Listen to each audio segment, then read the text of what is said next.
what we're watching today. Hello!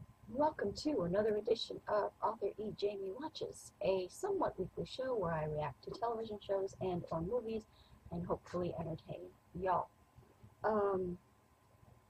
Thank you for everybody for being patient with me as I wasn't able to do reactions for a couple of weeks, for about a week or two, because my sister passed away at the end of July. So that was very hard and very sad for our family to deal with. But feeling a little better now, and hopefully I can bring back some of the energy and looking forward to getting back into like fun things like doing these reactions for you, even though this show has royally pissed me off the past few episodes. And of course we are talking about Hershey's Chocolate Kisses. That is not the name of the show. I can't pronounce the name of the show because I'm an ignorant Canadian girl. It's the Turkish drama Hercai. Now I have had some luck putting older episodes. I've done one so far of the older episodes, episode 34, up on my new reaction channel.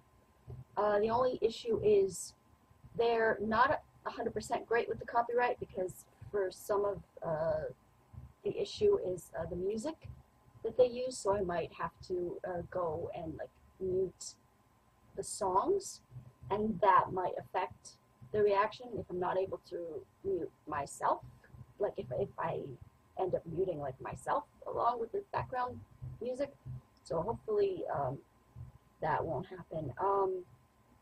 I will still be doing the longer reactions, but I'm thinking, and if you guys want to support me in this, that would be really, really great. If I figure out how to do Patreon, I would like to have where the shorter versions are on YouTube, the edited, more heavier versions are on YouTube, and the longer versions would be on Patreon, where you would hopefully be willing to support me if I can figure out how to make it work. For 99 cents a month would give you guys access to the longer versions. Because while I enjoy these, they do take up a lot of my time, and I enjoy providing them for you, but it would be great if I could earn some extra little pocket money from it as well, maybe like be more successful, where I wouldn't have to do my evil day jobs, and I can just stay home and write full time and do these reactions, make like fun videos for you guys as well, and earn a living that way. That'd be really, really fun. Not a realistic business plan, but it would just sort of be a way to supplement my income. So 99 cents a month I think is the first tier, and then we'd figure out if I'd like offer like early access stuff for like more, or like extra stuff, and figure out how people do Patreon, because a lot of reactors do Patreon, and so I'd like to sort of get into that and see if I can, you know, make a go of that as well. That would be really, really great. I got my hair cut, so that was really nice as well, because my long hair, I am not a girly girl. You know, I do like the makeup and stuff here for like you guys, for YouTube, so that the camera doesn't make me look dead. But I am really not a girly girl. So the long hair, I don't have the patience for, and when it gets long enough that I can cut it to donate it to a great organization called Wigs for Kids. When your hair gets like a certain length, you can chop it and donate it, and they make wigs for kids with cancer. So I like to do that every time like my hair gets a certain length. So let's get into Hershey's Chocolate Kisses. Last episode, my precious Skittles died. I am so angry about that. Like, you have no idea. I had such hopes for my Skittles and Newspaper Dude, and I think they would have been a fantastic subplot and like secondary love story under Reyann and Moran. I don't know what the writers were thinking. I still think they're all on crack for the past couple of episodes and need to be fired. And I know, and I've said this in my previous I said this at the end of that episode, and I've said this in the comments. I know the actress chose to leave. However, I am 100% sure that there are actresses in Turkey who would have killed to play that role.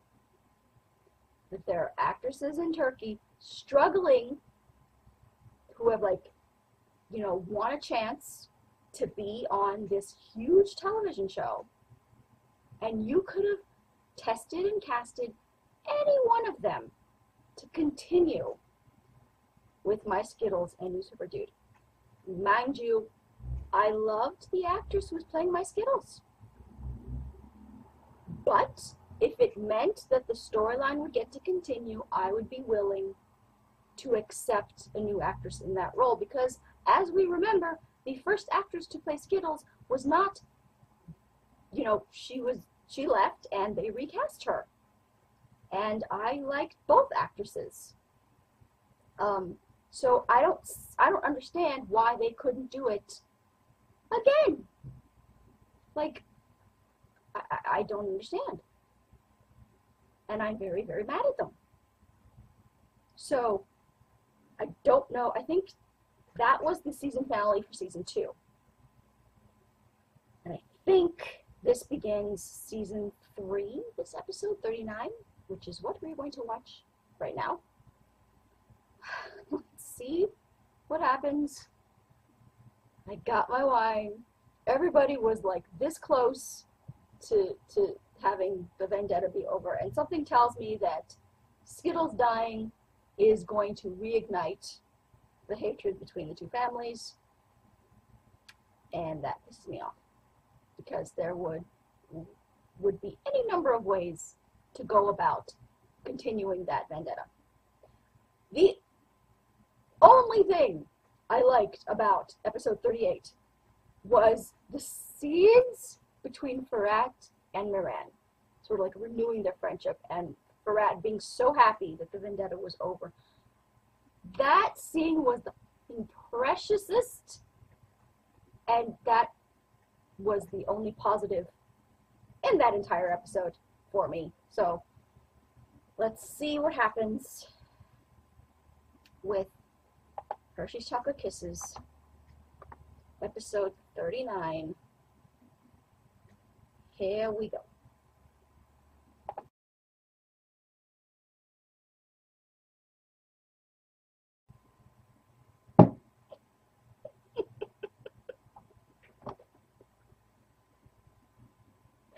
What?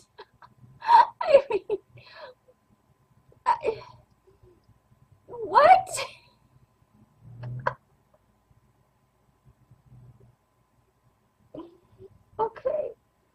Okay. So, one second. One second.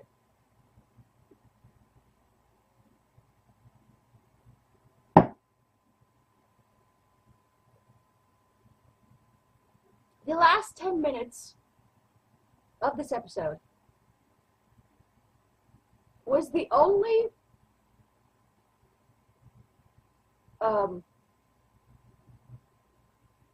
recognizable behavior of the characters that that we had from the entire episode. Because that whole ridiculous long-ass scene on the bridge where Moran was being all lovey-dovey and Reyann was acting like a frickin' 13-year-old girl with her first crush.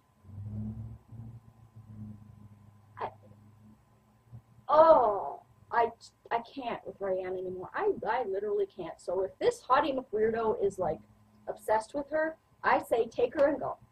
Just take her and go. Just take her and go. Because I don't want this immature twat with my Moran. Now, the whole thing with Creepy Grandma. Creepy Grandma knows Reyann like that. She knows how to play Reyann so easily, and Reyann falls into it every single time. Reyann wants to act like she's this strong, independent woman who's like strong enough, you know, to like fight for her marriage and blah, blah, blah. The second that Creepy Grandma wants to show her something negative about Moran, she is the first one there to believe it. She made sure that Reyann was there to see it because she knows Reyann will turn on Moran like that. Reyann is not strong enough to be Moran's wife.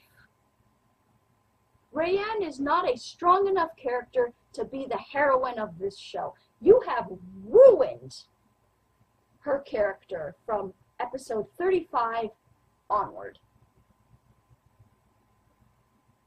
Just ruined her character completely.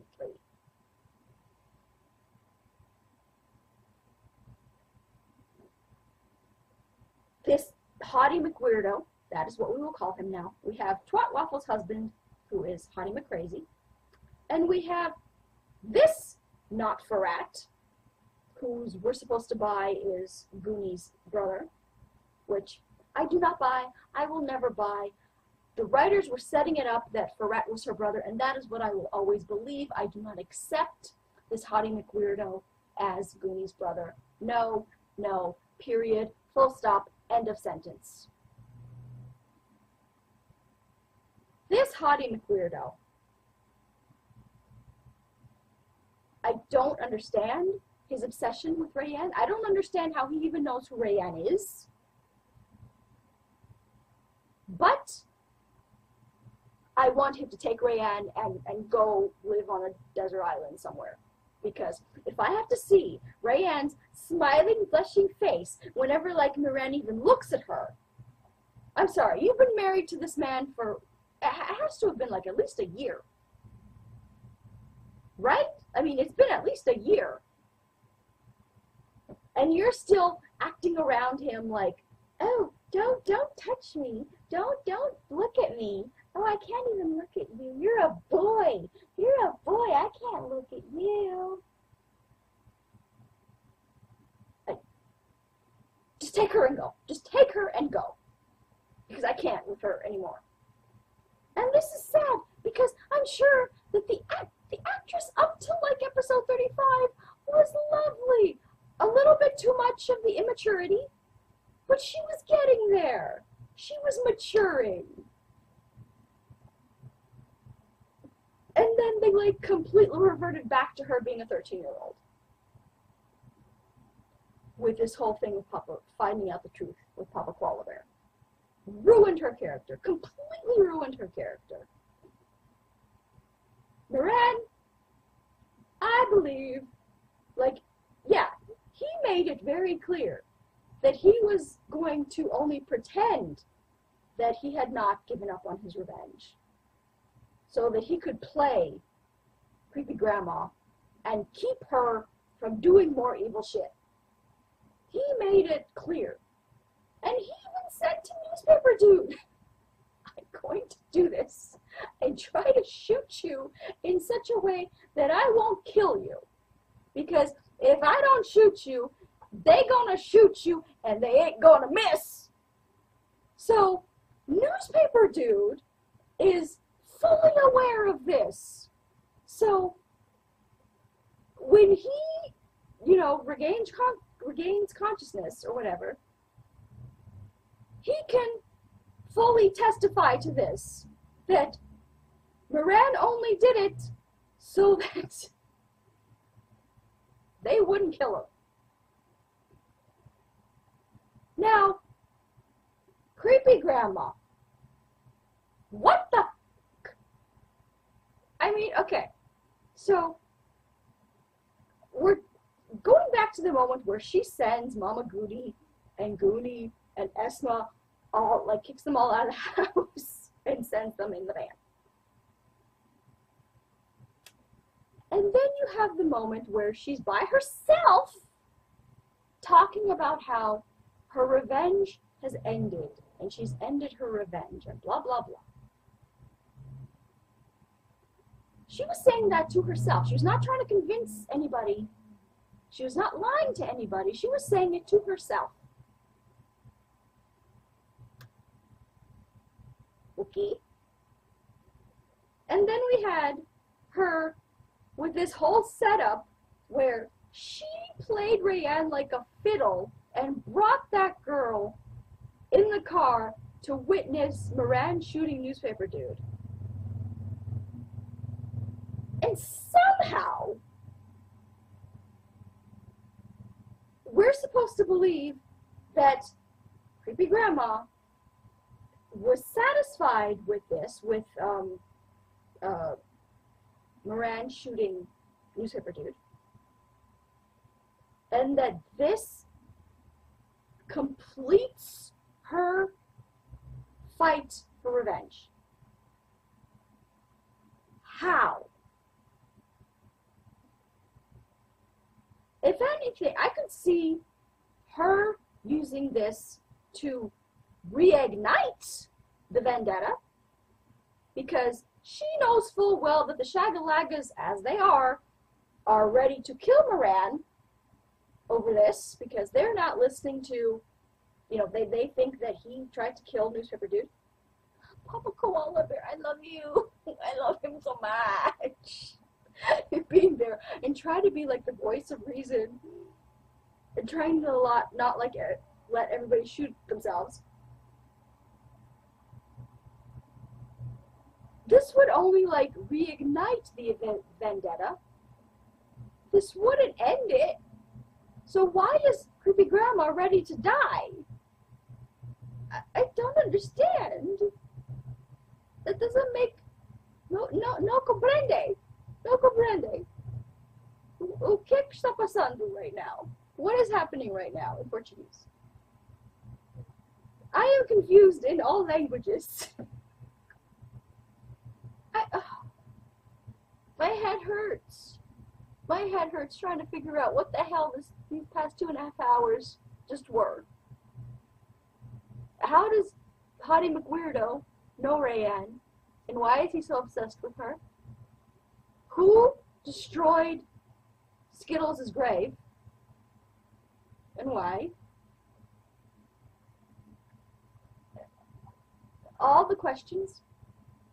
And is, I swear to fucking God, if the only person who has been sending all these like notes and who's been like trying to get this revenge against creepy grandma, if it's been Hottie McWeirdo this whole time, I'm gonna be pissed.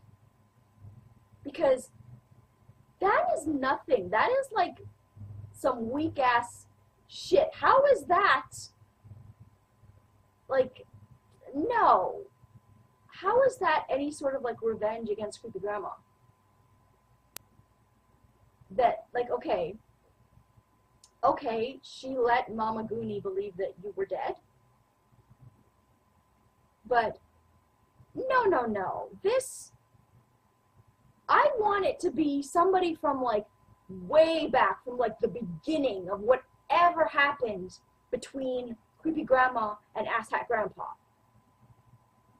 I want it to be somebody from, like, then who's taking this revenge right now. I want Hottie McWeirdo to be working for that person. Because if Hottie McWeirdo is the only one behind all these like secret notes and all this shit, that's some weak ass revelation That's some weak-ass storytelling, which is what we have gotten for the past, like, 3 episodes. So, I'm not happy.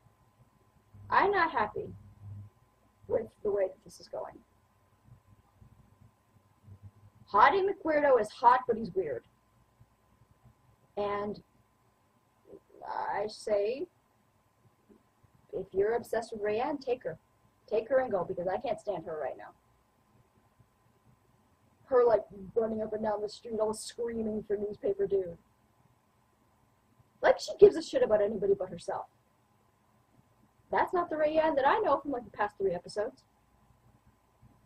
And of course, as soon as she finds Moran, she's, like, ready to, like, she looks at him like he's betrayed her.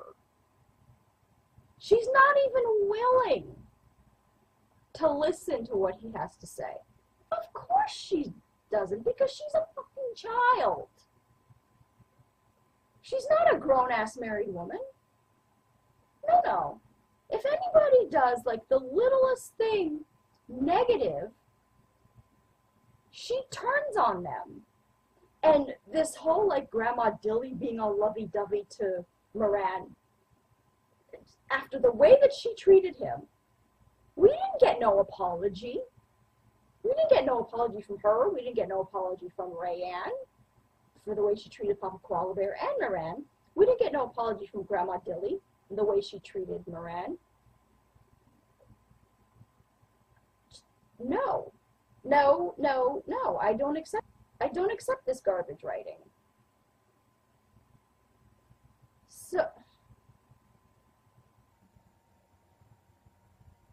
So I can see that we're continuing on with the fuckery into season 3. So this should be interesting. This should be an interesting season of more of my rage. I don't know. I don't understand what is happening right now. The time jump was stupid. The time jump was hella stupid and lazy. You lazy ass sons of bitches in that studio. Oh, we don't want to deal with the fallout of what we wrote for the season finale. We don't want to deal with that. We want to just pretend everything's okay and just skip ahead where everything's all, like, happy and lovely. The only one who acted in character was Newspaper Dude. Newspaper Dude. And you got to see, like, how guilty he felt.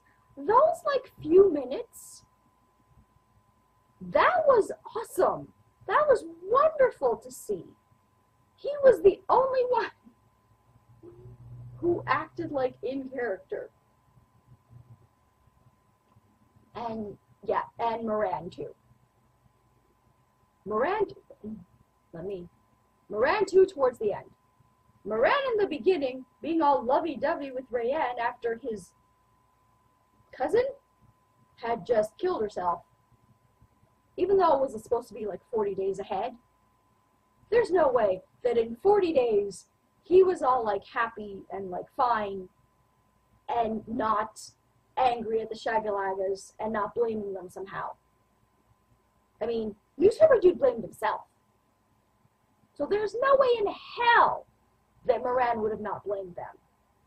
He would have gradually, you know, like, come to realize that it wasn't their fault and that Skittles had issues and that she needed help and that, you know, she couldn't deal with the fact that she believed that Newspaper Dude was never going to love her, even though I believe that he would have if the writers had just wrote it properly and given them the time that they needed to develop that love story. But no, they're fucking lazy asses who want to make, like, Reyann is this grand heroine when she's a weak-ass little bitch who does not deserve Moran. And I honestly want Hottie McWeirdo to take her and just go away, run away with her somewhere. Just kidnap her, take her, and just leave with her. because I don't want her with my Reyann. Oy vey. So yeah, I can see that season 3 will just play out to be as much as a hot mess as the end of season 2 was. So I hope that you're settled in and ready to experience what is turning out to be a rage watch, a hate watch for me for the rest of this series. I don't know if it'll turn around, but right now we're settled in hate watch territory. So yeah, I will put up a hopefully eventually edited version of this reaction onto YouTube, hopefully, and I'm gonna try and do like the Patreon thing with the less or longer edited or like less edited versions, because I want to, and we'll see if I can. If I can't, then we'll do it like the same way where we'll put the longer versions on another website, and I'll do like the preview clip on the regular channel. So make sure that you're subscribed. But I really want to try the Patreon thing to see if I can, you know, get a little, you know, income coming in. I believe it's for you guys if you want to watch the reactions on Patreon. I believe it's just 99 cents a month. So I don't think that's unreasonable. You know, if you want to support me, that's great, and that will help me have more incentive to do more of these reactions and stuff, because especially, and y'all know this, especially with these Turkish dramas, motherfuckers are like 2.5 hours long, sometimes 3 hours long. That takes up a good chunk of time. And editing it takes up a good chunk of time. So, you know, it's nice to, you know, be able to share and see these things like for free, but it'd be nice like to have that support for the work of putting into recording and editing and this kind of stuff. It'd be nice. If you guys don't want to do it, you're fully, you know, that's fine. Don't do it if you don't want to. I understand. But for me, if I can find a way to monetize and, you know, bring in a little income for myself, I'm going to do that. I'm going to do that, and if you want to unsubscribe because of that from the YouTube, that's fine. I'll just, you know, like keep uploading the way that I am, and hopefully, you know, other people will want to support me. Right now, we're doing it the YouTube way. I would like to be able to do it the Patreon way as well as the YouTube way. So we'll see how it goes. We'll see if I can figure it out. If I can do it, we'll see how it goes. And hopefully you guys will follow me either way. That would be nice. So that's going to be it for this week's video. Follow me on Twitter at twitter.com/authorejamie. Like my Facebook page at facebook.com/authorejamie. And I will talk to you guys next time. What the hell happened in this episode? I don't know. I don't know. Is the revenge over? Is the revenge not over? Is creepy grandma gonna die? Why is she dying? Why is she ready to die? I don't understand. What? That's gonna be the description for this episode. What? Bye.